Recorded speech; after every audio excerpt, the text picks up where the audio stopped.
Кој лаже, тој краде. Рашковски е фатен во лага. Генералниот секретар на владата на Република Македонија не само што расипнички ги троши парите на граѓаните, туку лаже и ги манипулира. Рашковски без срам се обиде да пласира лажна вест дека и поранешниот директор на Елем ја ангажирал адвокатската канцеларија на неговиот кум Драган Костик за да го разреши од неговата функција во Елем. Рашковски кажа, Рашковски излажа. Со една единствена цел да го оправда богатењето на Костик на државна сметка.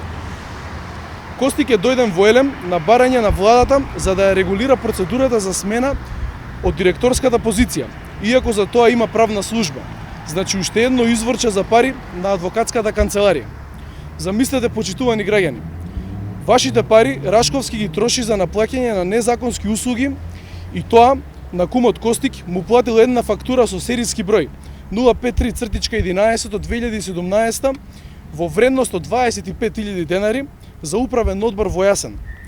Но поради малата сума, Костик наплатил и друга фактура со вкупна сума од 36.788 денари, а во таа влегуваат изготвување на пријава до Централен регистар наплатил 7.080 денари, за административна такса наплатил 1.624 денари, за полномоштво 1.534 денари, за присуство на 2 седници на управен одбор 21.240 денари. И замислете, за еден час давање на патствија наплатил 5.310 денари. Ова всушност е најбрз начин за лесно заработување на пари. Со ваквото незаконско управување на власта од страна на владата на Заев и Рашковски, прашање е уште колку пари на граѓаните ќе завршат во нивните џебови за сопствено богатење.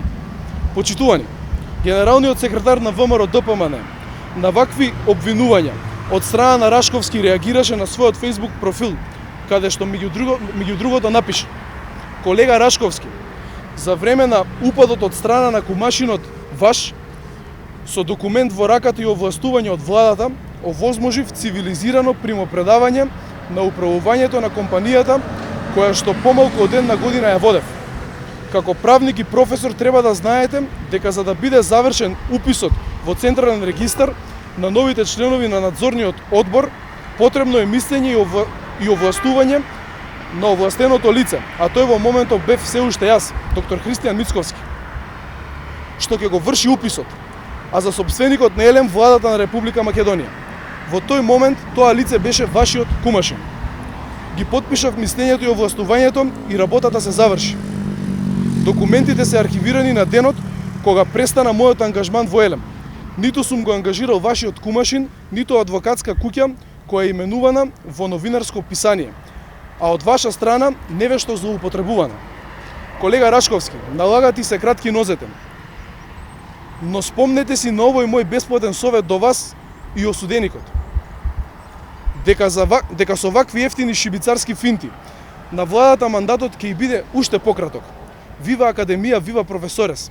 Почитувани, граѓаните наместо да живеат живот како што ветуваа Заев и СДС, граѓаните наместо да бидат приоритет на Заев и СДС, граѓаните за нив се ништо.